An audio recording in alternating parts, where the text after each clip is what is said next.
तो यही सोचकर गोकर्ण जी महाराज अपने घर आते हैं तो रात्रि का समय हो गया था, इसलिए सोचा कि नगरवासियों को, ग्रामवासियों को भी नहीं बताएंगे, उनसे सुबह वार्तालाप भेंट करेंगे।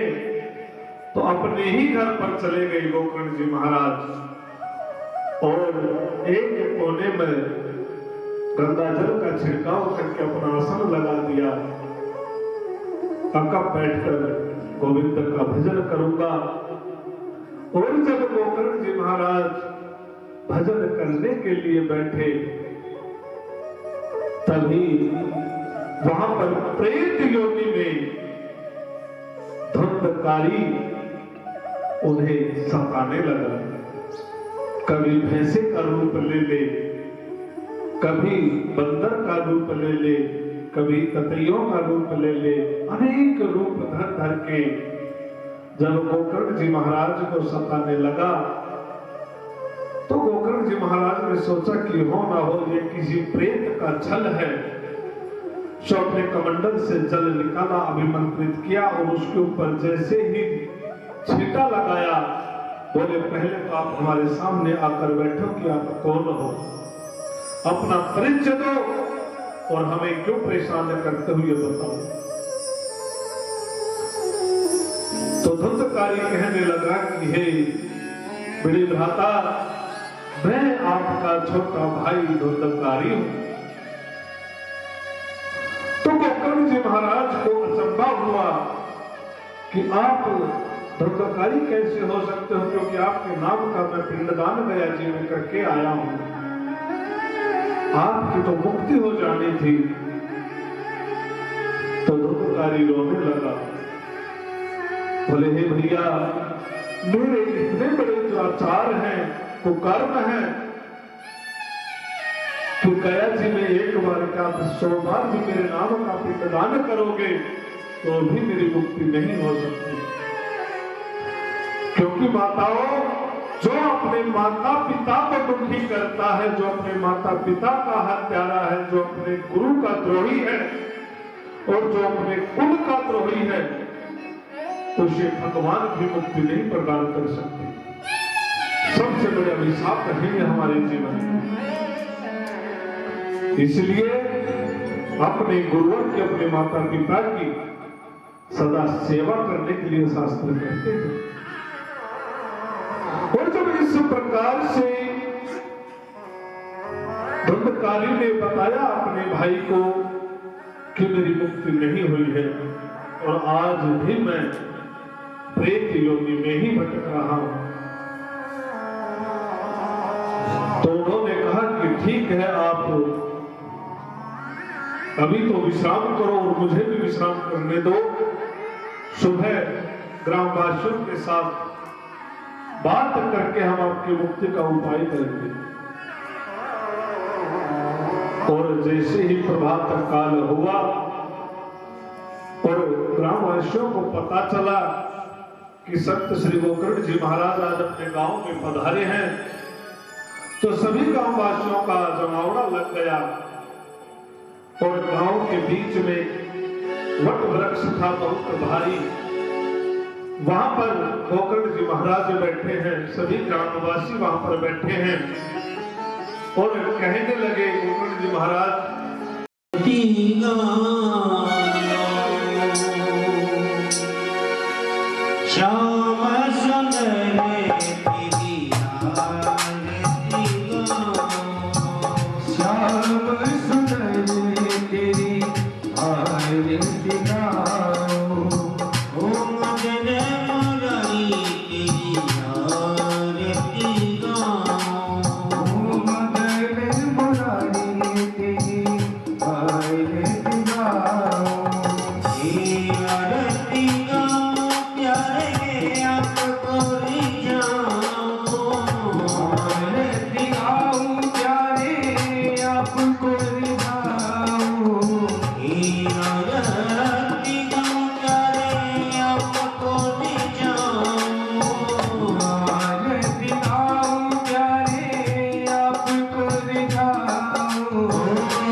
मुकुट जाके शीश पे सोए ओ प्यारी बंसी मेरा मन मोहे प्यारी बंसी मेरा मन मोहे ओ देखे छवि बलिहारी मेरा आगे बिहारी तेरी आरती गाऊं चरणों से निकली है गंगा प्यारी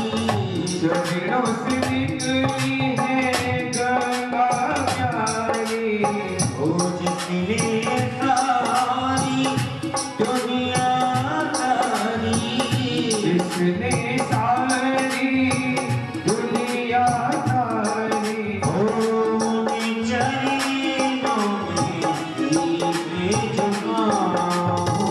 आगे बिहारी तेरी आरती गाऊं श्याम सुंदर तेरी आरती गाऊं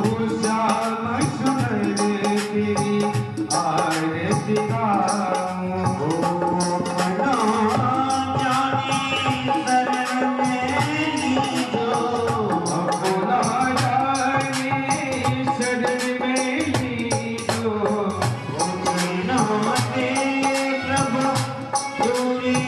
लीजो चरणों से प्रभु दूर न कीजो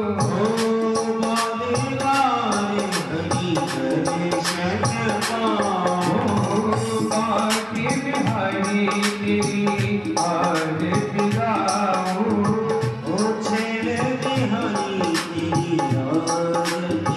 गाऊं छैल बिहारी तेरी आरती गाऊं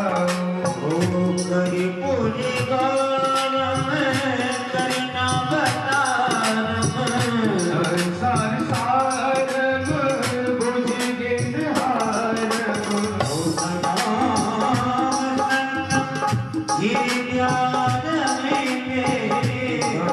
भवानी सहितम नमामि त्वमेव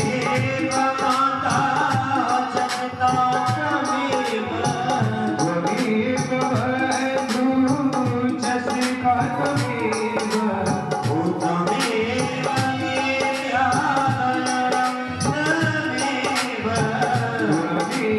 सर्वं मम देवदेव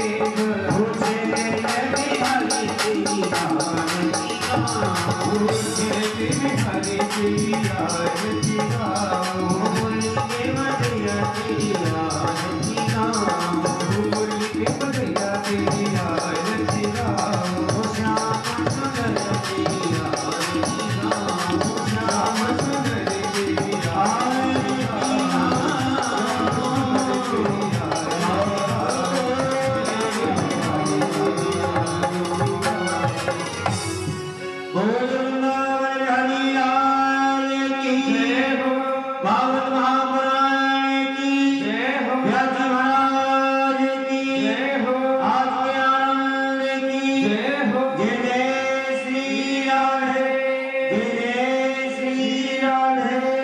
अवश्य हुआ है, तभी ये मेरे गोविंद ने हम पर कृपा की है। और कल कलश यात्रा में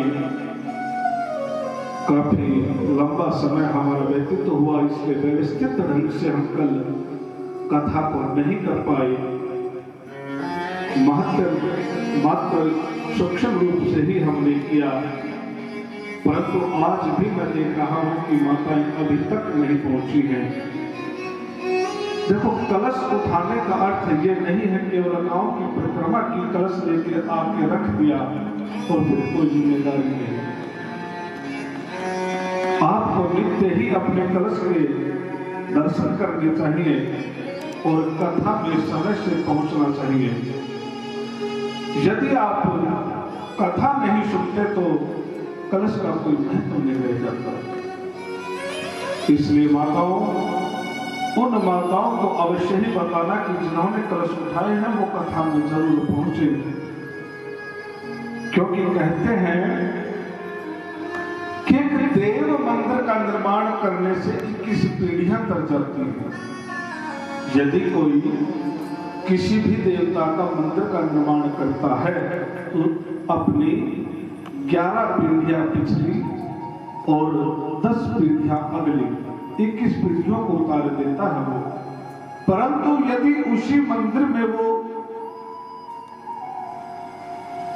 त्रिविध श्रद्धा उपासना का प्रबंध नहीं करता है, अर्थात देवों की 3 टाइम पूजा आरती होती है, यदि उस मंदिर में वो व्यवस्था को नहीं करता है तो 42 पीढ़ियों को नरक में धकेलता है। तो मंदिर का निर्माण करना तो आसान है, परंतु उसका निर्वहन करना कठिन हो जाता है। इसलिए हमें इस बात का विशेष ध्यान रखना चाहिए कि कलश केवल मात्र 1 घंटे 2 घंटे के लिए हमने नहीं उठाया था कि 1-2 घंटे का समय लगाया, हमारी जिम्मेदारी पूर्ण हुई। अपने कलश महाराज का नित्य पूजन दर्शन और जिस उद्देश्य से उठाया, यदि किसी मंदिर में मूर्ति स्थापना है, देव की स्थापना है, तब तक जब तक वो संपूर्ण नहीं हो जाता तब तक वहां पर सेवा करने का हमारा धर्म है।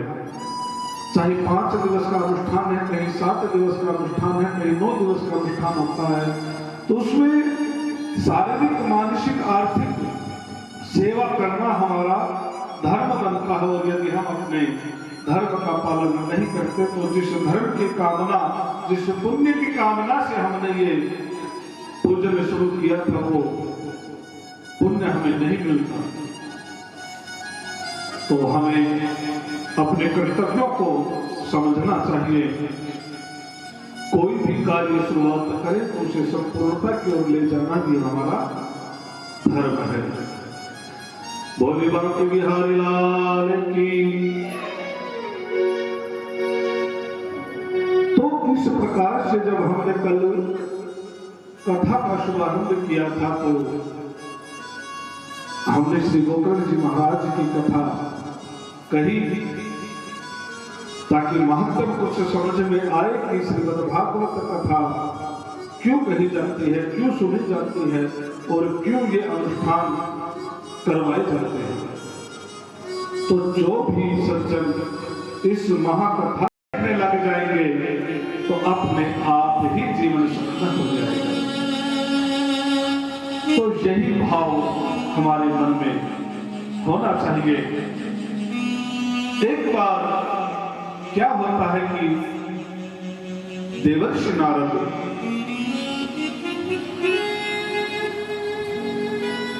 सभी लोगों का भ्रमण करते हुए घूम रहे थे और अचानक से एक बात ध्यान आ गई कि मृत्युलोक पे प्रत्येक जीव अलग अलग प्रकार के कर्मों से दुखी है। कोई तन से दुखी है, कोई धन से दुखी है, कोई बीमारियों से दुखी है, किसी की संतान उसके कहीं में नहीं चलती, किसी का पति उसके कहीं में नहीं चलता तो किसी की पत्नी उसके कहीं में नहीं चलती। हर घर में असंतोष फैला है। और इस प्रकार से जब देखा कि संसार अपने ही कर्मों के कारण दुखी है तो जन कल्याण के लिए विचार किया कि ऐसा क्या उपाय किया जाए जिससे संसार का भला हो।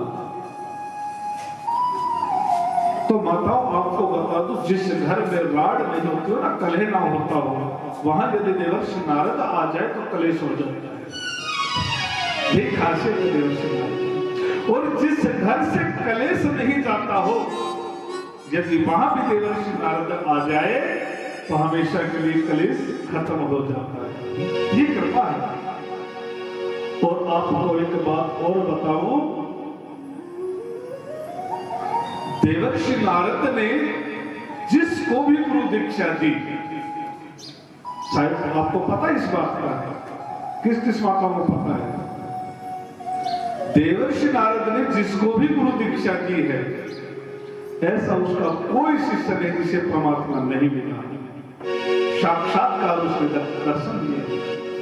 ये महिमा है देवर्षि नारद की।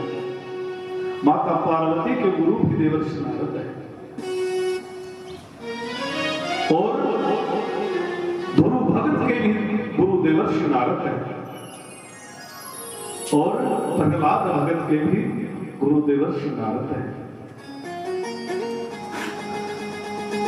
तो कहने का अर्थ यह है कि देवर्षि नारद का अर्थ ही है एक जिसकी बात को कोई रद्द ना कर सके, वही है नारद।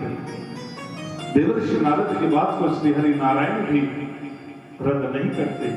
जो कह दिया श्री हरि ने भी कर दिया।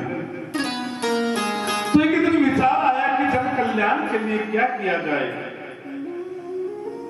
तो देखा कि श्री हरि नारायण तो योग निद्रा का सहारा लेकर चतुर्मास पर बैठे हैं।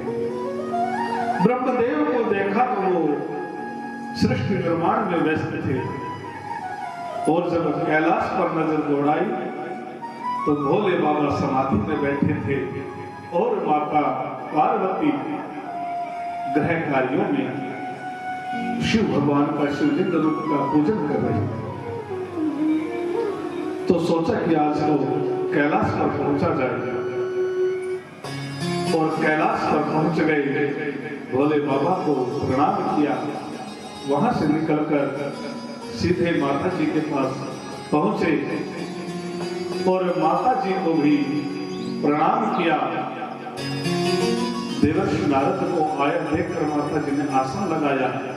आइए माता, आइए देवर्षि विराजिए। बोले माता विराजे क्या, हमारे तो मन की चिंता ही नहीं मिटती। बोले क्या बात हुई? बोले कि आपको पता है कि भोले बाबा छलिया है? तो माता कहने लगी कि देवर्षि आप क्या बात करते हो, मेरे नाथ छलिया है, ऐसा हो ही नहीं सकता। क्यों? क्योंकि ऐसी कोई बात, ऐसा कोई रहस्य है ही नहीं जो भोले बाबा जानते हो मुझे ना बताया हो।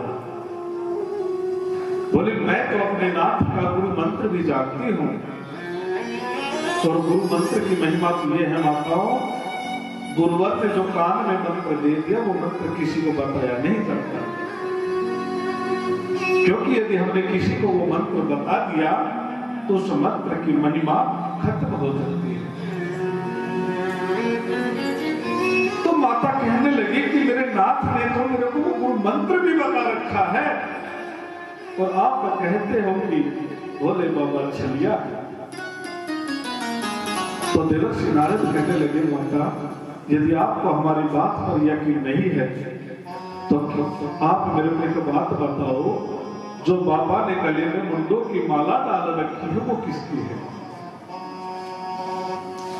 अब जैसे ही ये प्रश्न किया तो माता जी की विभूति काम करना बंद कर दिया कि सब कुछ तो बताया परंतु आज तक ये नहीं बताया कि मुंडों की माला किसकी है। अब तो माता जी को विश्वास हो गया कि भोले बाबा ने कपट किया है तुम्हारे साथ, वो तो बड़े कपटी हैं। और ये कहकर देवर्षि नारद प्रणाम करके निकल गए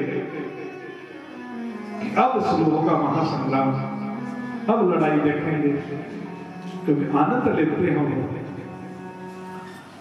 और जाते वक्त भोले बाबा को प्रणाम किया। भोले बाबा प्रणाम।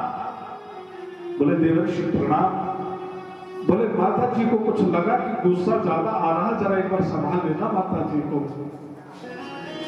अब तो भोले बाबा ने सोचा जब तुम किसी से मिल के आओगे तो कुछ ना कुछ तो करके आए हो। अब समझ तो गई भोले बाबा भी, परंतु बात उन्हें भी नहीं पता। और जैसे ही कुटिया में पहुंचे तो माता जी ने देखा कि सारा सामान बिखेर रखा है, ना खाने का पता ना पीने का पता, केस खुले कर रखे हैं। और माता जी तो लाल लाल आंखें करके गुस्से से बिल्कुल भोले बाबा को देख रहे हैं। अब तो जैसे ही भोले बाबा पहुंचे, देवी क्या बात हुई, किस बात से हमसे नाराज हो? बोले जब हम आपसे बात नहीं करते, आप तो कपटी हो, आप तो छलिया हो। तो बाबा कहने लगे, देवी हमने आपसे कब कपट किया, कब छल किया? हमने तो आपसे कोई छल नहीं किया। बोले आप झूठे हो, आप कपटी हो, और यदि आपने हमसे कपट नहीं किया तो बताओ जो आपके गले में ये मुंडमाला है ये किसकी है? अब तो बाबा समझ गए कि आज तो देवर्षि नारद बहुत बड़ा काम कर गया है, परंतु करते भी क्या? बोले ठीक है, आपको तो बाद में देखें, पहले माता जी से निपटते हैं। तो कहने लगे, देवी सत्य बताएं? बोले हाँ सत्य बताओ। तो कहने लगे, देवी ये मुंडमाला आपकी है। अब ये सुन के तो माता जी को और भी क्रोध आ गया और कहने लगी, आप तो एक ही शरीर में रहे और आपकी इस मुंडमाला में तो 108 मुंड हैं। तो इसका अर्थ ये हुआ कि मैं जन्म लेती हूँ और मर जाती हूँ, जन्म लेती हूँ और मर जाती हूँ, परंतु आप तो वही हो। ऐसी आपने कौन सी बुट्टी खा रखी है कि आप नहीं मरते और मैं मर जाती हूँ? तो बाबा कहने लगे, देवी हम अमर कथा जानते हैं और उसी अमर कथा के प्रभाव से हम जन्म मरण के चक्कर से दूर हैं। तो अब तो माता जी ने कहा कि वो अमर कथा हमें भी सुननी है। कहते हैं सज्जनों, 3 हट यदि अपने हट पर आ जाए ना तो अपने बात को मनवाकर मानेंगे। कौन से? बाल हट, यदि बच्चा जिद्दी हो जाए, अपने बात पर अड़ जाए, जब तक उसको हम उसकी जिद पूरी नहीं करेंगे तब तक वो बच्चा नहीं मानेगा। और दूसरा बताया है स्त्रिया हट, स्त्री भी यदि हठी हो गई तो ऐसा ही बर्ताव परिवार में बनता है कि जब तक उसकी जिद पूरी ना हो तो शांति घर में रह ही नहीं सकती। और तीसरा बताया राजहट, जो राजनीतिक जो कुर्सियां पाने का जो एक खुमार है लोगों को, चाहे पूरा घर का घर बर्बाद हो जाए, जिसको शौक लग गया वो छोड़ नहीं सकते, ये राजहट है। तो आज माता जी त्रियाहट पर आ गई और ये बात भोले बाबा भी समझ गए। तो बाबा ने कहा कि ठीक है देवी, हम आपको कथा सुनाएंगे, परंतु कथा सुपात्र को दी जाती है, कुपात्र को कथा नहीं कही जाती। सुपात्र कौन? कथा जो होती है भगवान की वो सुपात्र को दी जाती है, कुपात्र को नहीं दी जाती। तो सुपात्र कौन है? सुपात्र वो है कि जिसकी परमात्मा में श्रद्धा हो, विश्वास हो और जो परमेश्वर का पूजक हो, वो सुपात्र है, उसको ही कथा कहनी चाहिए। और जिसका विश्वास नहीं, भगवान पे भरोसा नहीं, श्रद्धा नहीं, उसको कथा कहना शास्त्रों में मनाही है, उसको आप कथा नहीं करेंगे। तो भोले बाबा माता जी को लेकर एक ऐसे निर्जन स्थान पर गए जहां पर कोई तनधारी जीव ना हो। वो स्थान जानते हो क्या है? वो स्थान है अमरनाथ। किस किस ने यात्रा की है बाबा अमरनाथ बताते? गए? जय बाबा अमरनाथ बर्फानी के जब हम देखते हैं वहां पे कोई जीवधारी नहीं रहता आज भी।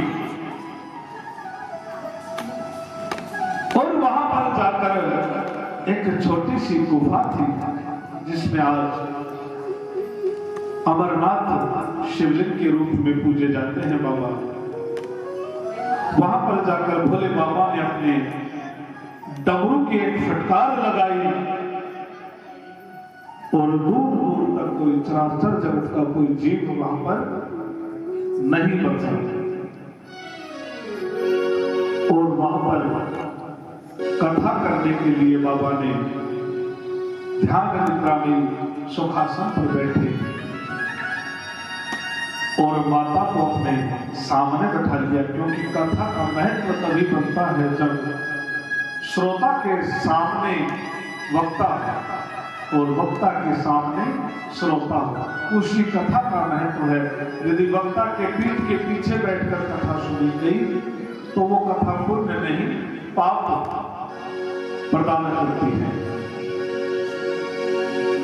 और भोले बाबा ने कहा कि देवी, जब मैं कथा कहता हूं ना तो मैं अपने गोविंद की लीलाओं में चला जाता हूं, इसलिए आंखें बंद करके कथा कहता हूं। और एक बार आसन पर बैठ गया तो कथा संपूर्ण होने पर ही उठूंगा। और तीसरा, बीच में आप उठकर कहीं नहीं जाओगे, ना तो अल्पाहार करोगे ना जलपान करोगे। और आप बीच बीच में हुंकारे भरते रहना ताकि मेरे को ये रहे कि आप सोए नहीं हो, क्योंकि जब भी हम हरि की कथा करेंगे ना कोई, तो उसमें निद्रा देवी विघ्न करती है।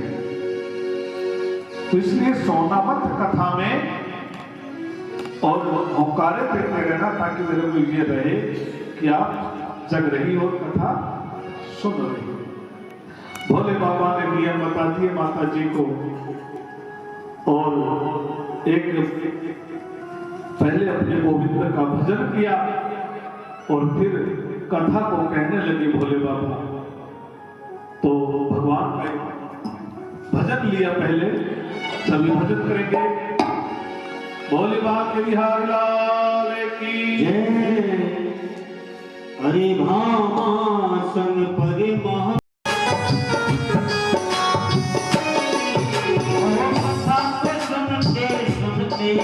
और ममा वहीं पर सोई। कथा सुनते सुनते ममा वहीं पर सोई। कथा सुनते सुनते और ममा वहीं पर सोई। कथा सुनते सुनते ममा वहीं पर सोई।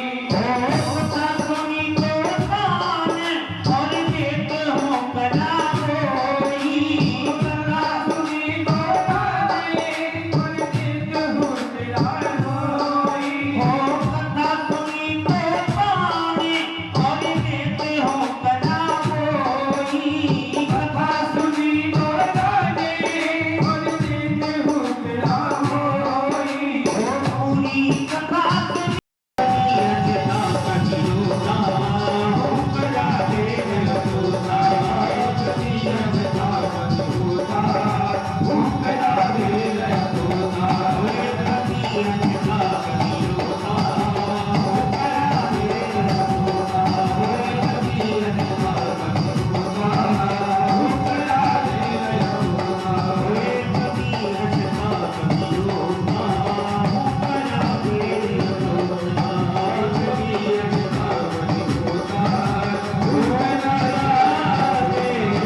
श्रीमद्भागवत ध्यान मुद्रा में बैठे और गोविंद का ध्यान करके जब कथा कहने लगे तो बीच बीच में माता जी पुकारे सुनने लगे और अमर कथा शुरू हुई। एक घड़ी बीती, 2 घड़ी बीती, 3 घड़ी बीती और कथा लगातार चलने लगी। और जब 5वीं घड़ी चली तो माता जी की आंखें बंद गई और वही उसी गुफा में एक बच्चे का प्रादुर्भाव हो गया, क्योंकि पक्षी तो उड़ गए थे परंतु अपना अंडा वो वहीं छोड़ गए। और कथा के प्रभाव से 4 घड़ी में ही उससे एक पक्षी का प्रादुर्भाव हो गया और कथा का आनंद लेने लगा वो पक्षी।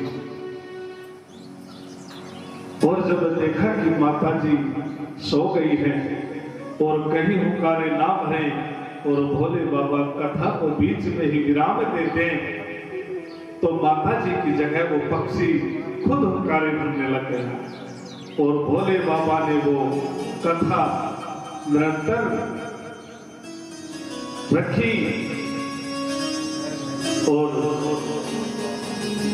7 दिवस जब बीतने को आए और जब कथा संपूर्ण हुई तो भोले बाबा ने जोर से जयकारा लगाया, भोले बाबा बिहार लाल की जय।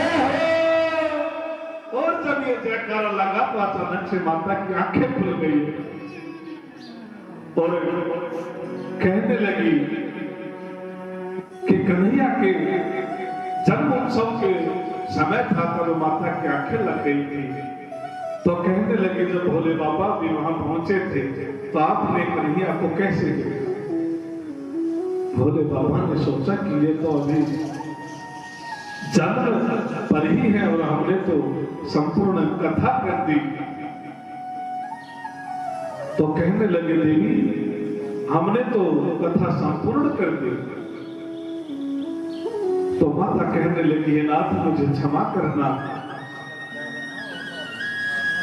प्रथम दिवस के 5वें पहर ही मेरी निद्रा लग गई और ऐसी निद्रा लगी कि निद्रा में ही मैं कथा का श्रवण करती रही और वो झांकी स्वप्न के रूप में मैं देखती रही। तो भोले बाबा कहने लगे तो फिर हुंकारे कौन भर रहा था? बोले हमें नहीं मालूम कि हुंकारे कौन भर रहा था। जब इधर उधर नजर दौड़ाई तो शुक्र एक तोते का बच्चा वहां था। अब तो भोले बाबा को क्रोध आ गया, क्योंकि यदि सामने होता तो फल प्राप्ति होती उसे, परंतु उसने तो कथा को चुराया, क्योंकि भोले बाबा की पीठ के पीछे था वो, और कथा को चोरी करना पाप है। इसलिए भोले बाबा को क्रोध आया और अपना त्रिशूल निकाला और सुखदेव जी महाराज को मारने के लिए दौड़ पड़े कि तुमने हमसे छल किया, तुमने हमारी कथा को चुराया। अब तो बेचारा मरता क्या ना करता। वहां से सुखदेव उड़ पड़े। और जब भी आप कभी देखोगे माता, अमरनाथ से नीचे केदारनाथ है। केदारनाथ पर महर्षि वेदव्यास जी अपने धर्मपत्नी जी के साथ कुटी बनाकर रह रहे थे और भोले बाबा पीछे पीछे और सुखदेव जी आगे आगे दौड़ रहे हैं। और जब केदारनाथ के महर्षि वेदव्यास जी की कुटी के पास आते हैं तो माता जी को जब भाई आ जाती है, वेदव्यास जी की धर्मपत्नी जी को खोले मुंह से जब भाई ली तो सुखदेव जी महाराज जी ने उनके मुख से प्रवेश किया और घर में जाकर विश्राम कर लिया।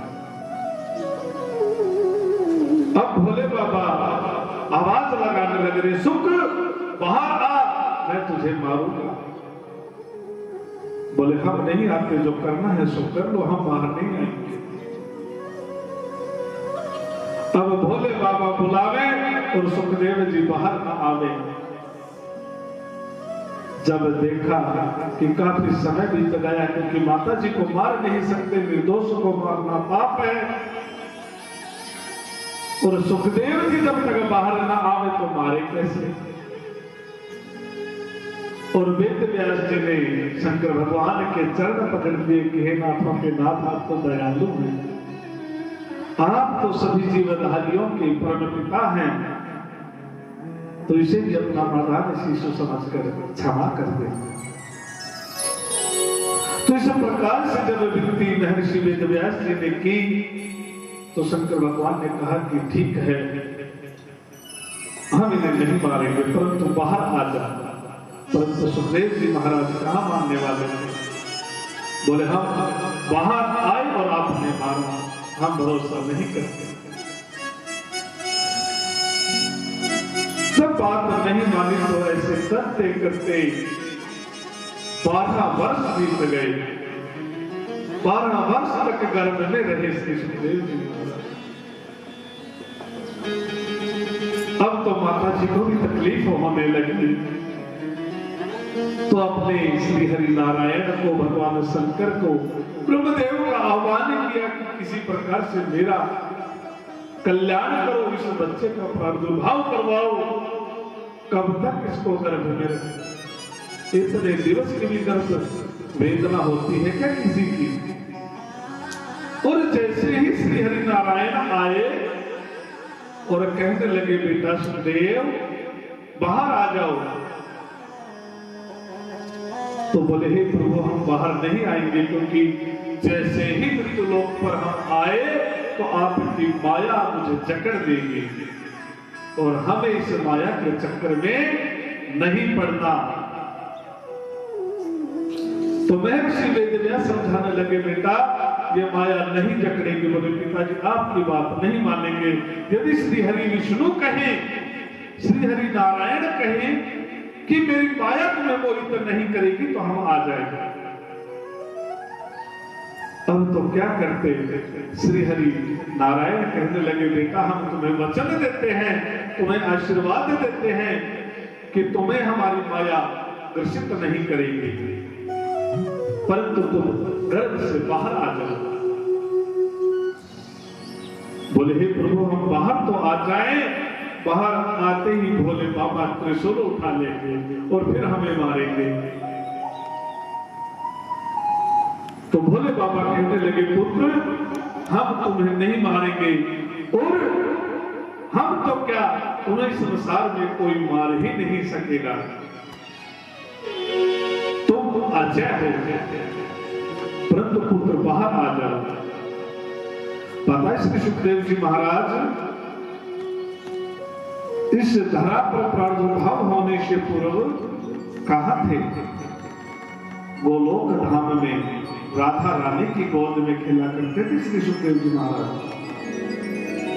और जब माता ने आदेश दिया कि पुत्र जाओ मृत्युलोक में और मेरे कन्हैया की कथाओं का प्रचार करो, लोगों को जागृति दो ताकि वो सद्ज्ञानी हो और सदकर्मी बने, तो हे पुत्र तुम हमारा ये कार्य पूर्ण करो। इसी कार्य के लिए ही माता राधा रानी ने उनको इस धरालोक पर भेजा था। परंतु यहाँ पर भी आकर श्री सुखदेव जी महाराज ने त्रिदेवों के साथ खेल कर दिया। तो इस प्रकार से जब सभी देवों ने अपना अपना वचन दिया तो श्री सुखदेव जी महाराज का प्रादुर्भाव होता है। बोले श्री सुखदेव जी महाराज की जय हो, बोले श्री वेदव्यास भगवान की जय हो। तो इसी प्रकार से श्री सुखदेव जी महाराज का इस धरालोक पर आगमन होता है और 4 वेद 6 शास्त्र 18 पुराणों का रचना करने के बाद भी जब महर्षि वेदव्यास को शांति और तृप्ति नहीं मिली तो उन्होंने एक दिन बैठे थे वो और विचार कर रहे थे कि मैं ऐसा क्या लिखूं, ऐसा क्या करूं जिससे प्रत्येक जनमानस का कल्याण हो। तो देवर्षि नारद उन्हें कहते हैं कि हे देवर्षि आप श्रीमद् भागवत कथा ज्ञान यज्ञ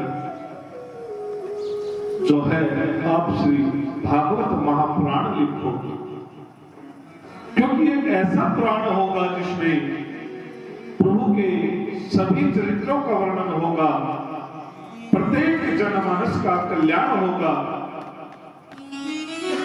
और आप श्रीमद् भागवत की रचना कर।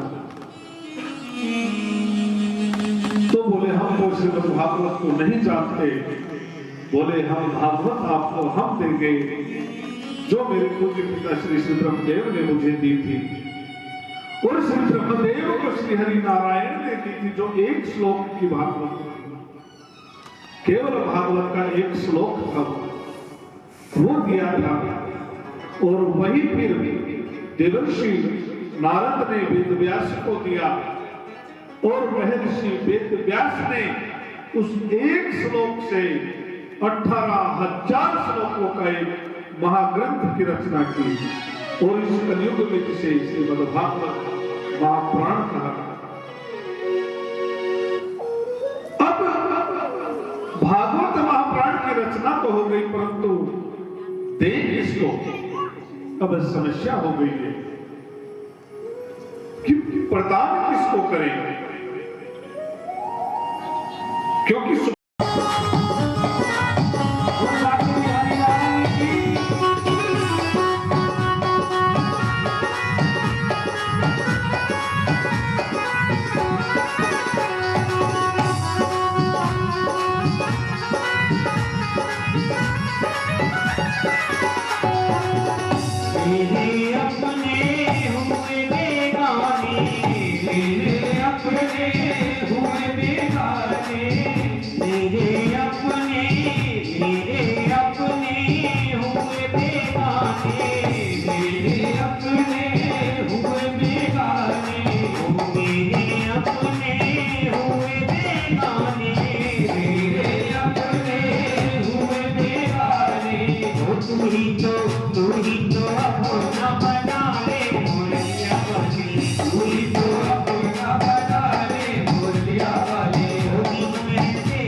जब सारी दुनिया सोती है ना, तब संयमी पुरुष जागते हैं। जो संयमी होते हैं ना, वो रात्रि में जागते हैं, और दिन में हम साधारण मानवों की तरह विचरण करते हैं। तो ऐसे ही श्री सुखदेव जी महाराज परम संयमी व्यक्तित्व के धनी है, और वहां से अपने पिता श्री से श्रीमद् भागवत पाकर वन की ओर चले गए, कथन और मनन करते हुए। और उसके पश्चात एक समय नैमिषारण्य नामक परम पवित्र स्थान पर, जहां पर शौनकादिक 88,000 ऋषि निवास करते हैं, ऐसा परम पवित्र स्थान है नैमिषारण्य। और ऐसे ऐसे संत युग कितने होते हैं, युग कितने होते हैं, 4 युग होते हैं, है ना। और अभी हम कलयुग में जी रहे हैं, और कलयुग की आयु पता है कितनी है? बताओ, कलयुग की आयु कितनी है? 4,32,000। लाइट नहीं गई और लाइट बढ़ गई 1 मिनट।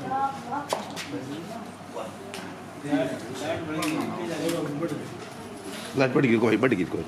आ रही है।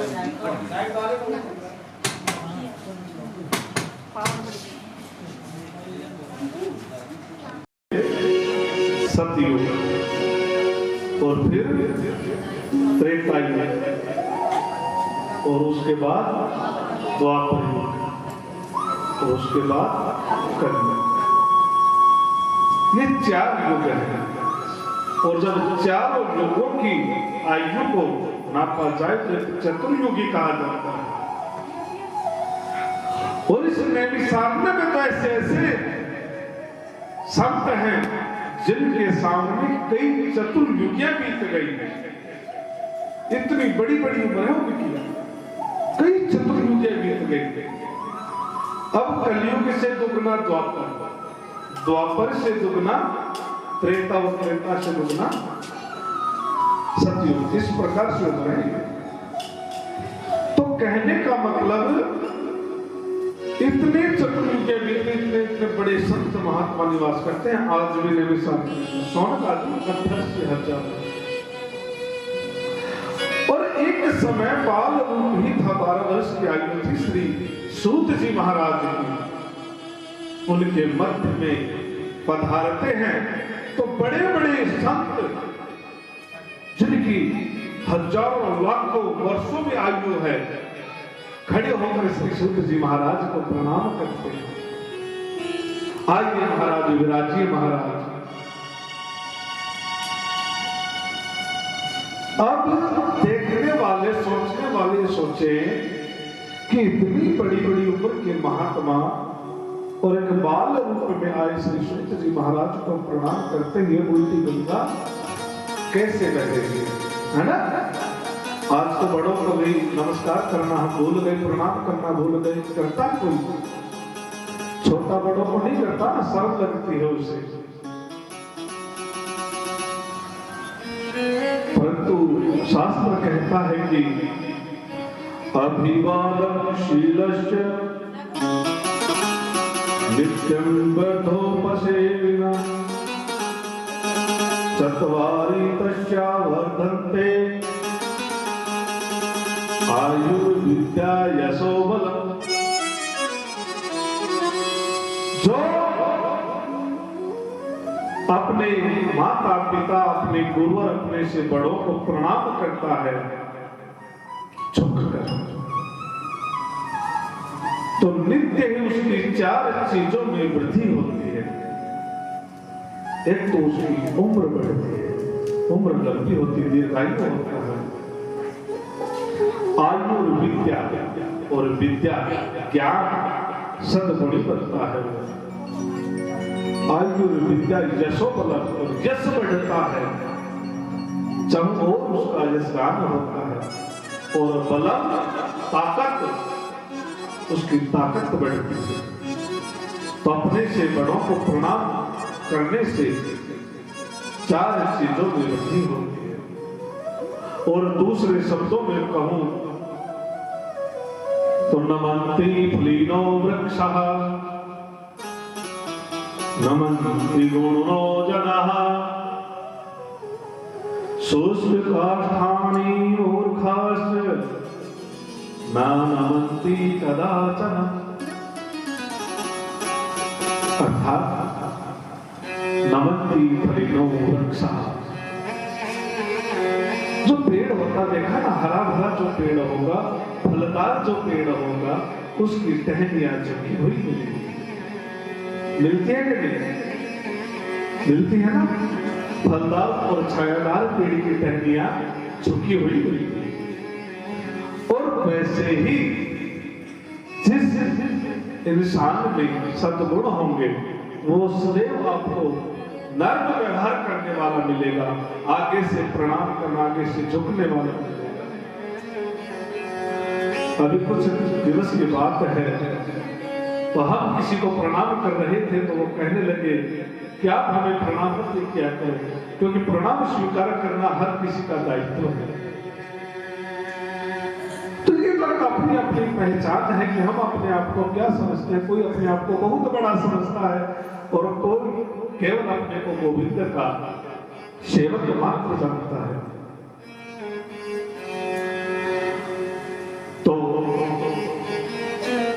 वही इंसान आपको झुकता हुआ, प्रेम करता हुआ, नम्रता से मिलेगा जो सद्गुणी होगा।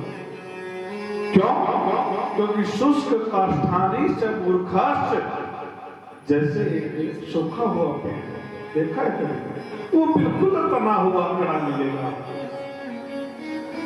इतनी अकड़ उसमें तब मिलेगी जब ना तो वो फल देने के लायक बचा और ना छाया देने के लायक, कुछ नहीं देता वो। केवल जीवन में अब उसका एक ही कर्म बचा है कि जिस दिन किसी हवा का झोंका आया वो धड़ा, है ना, फिर केवल एक जलाने के काम आएगा और दूसरा उसका कोई काम नहीं बचा। किंतु फिर उसमें अकड़ बहुत भरी है। तो उसी प्रकार जिसमें आपको अहंकार नजर आए, अकड़ नजर आए, तो समझ लेना कि सूखे पेड़ की भांति, क्योंकि दुर्गण पुरुष में यही गुण आपको मिलेंगे। जो दुर्जन पुरुष होता है ना, उसमें भी अकड़ वही मिलेगी। जब उसके पास ना लेने को कुछ है ना देने को कुछ है। तो इसलिए सद्गुणी होना चाहिए, नर्म व्यवहार रखना चाहिए, तभी हम एक फलदार पेड़ की भांति लचकदार होंगे और छोटे मोटे क्या बड़े बड़े हवाओं के झोंकों को भी झेल जाएंगे और गोविंद की कृपा से सुख पूर्वक अपना जीवन बिताएंगे। बोले बांके बिहारी लाल की। तो जब इस प्रकार से महाराज सूत जी देवी सारथ्य में पधारते हैं तो बड़े बड़े ऋषि महात्मा उन्हें प्रणाम करते हैं और उच्च आसन पर बैठाते हैं, व्यासपीठ पर बैठाते हैं और सभी जन कल्याण के लिए महर्षि सूत जी से प्रश्न करते हैं कि हे श्री सूत जी महाराज, यदि आप हम पर थोड़ी भी कृपा दृष्टि रखते हैं तो जन कल्याण के लिए हमें कोई ऐसा मार्ग बताएं, ऐसा कोई ज्ञान बताएं जिससे प्रत्येक जीव का कल्याण हो। तो श्री सूत जी महाराज कहने लगे कि हे ऋषियों, आपने जन कल्याण के लिए बहुत अच्छी बात पूछी और मैं सभी के कल्याण के लिए आपको बताऊंगा कि सभी के कल्याण के लिए महर्षि वेदव्यास जी ने एक रचना की है जिसका नाम है श्री मद्भागवत कथा। आज मैं प्रेम पूर्वक तुम्हें वो श्री मद्भागवत कथा का रसावादन करूंगा। तो ऋषि कहने लगे कि महर्षि आपकी बड़ी कृपा होगी यदि आप हमें उस कथा का रसावादन करना। और हमारे मन में कुछ प्रश्न है, जिज्ञासाएं हैं, यदि आप उनको भी प्राप्त करें तो बड़ी कृपा होगी। तो शौनकादिक ऋषियों ने महर्षि सूत जी से 7 प्रश्न किए। पहला प्रश्न ये किया कि हे महाराज, आप हमें ये बताएं कि मानव का परम धर्म क्या है। और दूसरा, हमें किस देव का पूजन करना चाहिए, किस देव की पूजा करनी चाहिए जिससे सभी देवताओं का पूजन हो जाए, ऐसे हम इस देव को माने। और तीसरा प्रश्न ये किया कि वेदों में भगवान को अजन्मा कहा है, वेदों में भगवान को अजन्मा कहा है, तो फिर भगवान के अवतार कौन थे, श्री कृष्ण कौन थे, श्री राम कौन थे। और यदि अवतार भी लिए तो भगवान ने कितने अवतार इस धरा पर लिए वो भी आप आगे बताएं। और ये जो भागवत आप हमें कहना चाहते हैं, इस भागवत का वक्ता और श्रोता, कथा को कहने वाला और कथा को सुनने वाला कैसा होना चाहिए, क्या नियम है, और इसके सुनने से क्या फल प्राप्ति होती है। और सातवां प्रश्न ये किया कि जब श्री हरि नारायण अपने लीलाओं का समापन करके अपने निज धाम को गए तो धर्म किसकी शरण में गए? सात प्रश्न आए समझ में? किस किस को समझ में आए सात प्रश्न? जरा हाथ उठाओ। किसी को आए समझ में? किसी को नहीं आए? कौन कौन से थे प्रश्न?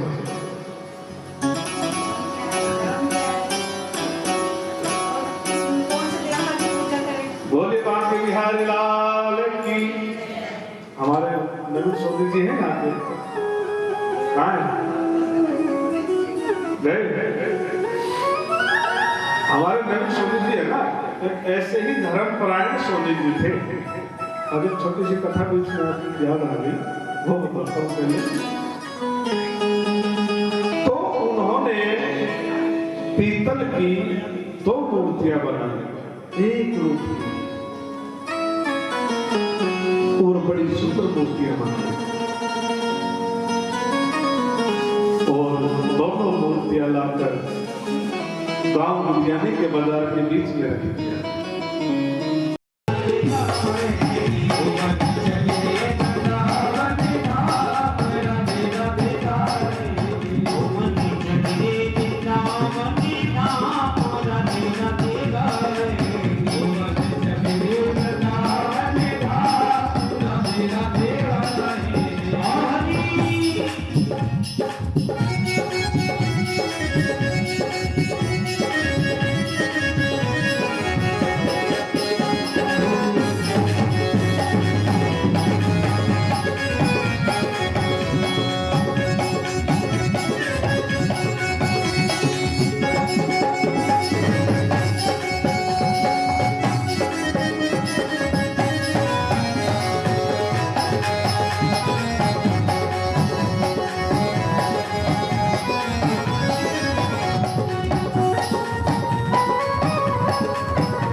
और यही मानवता हमें सिखाती है। तो मानवता और इंसानियत जिस धर्म में नहीं रहेगी वो धर्म नहीं होगा। और श्री हरि नारायण की सेवा करना यही हमारा धर्म है। अपने माता पिता की सेवा करना ही हमारा धर्म है। यदि हम गृहस्थ में हैं तो अपने गृहस्थ का पालन करना ही हमारा धर्म है। अच्छा, एक बात और बताओ,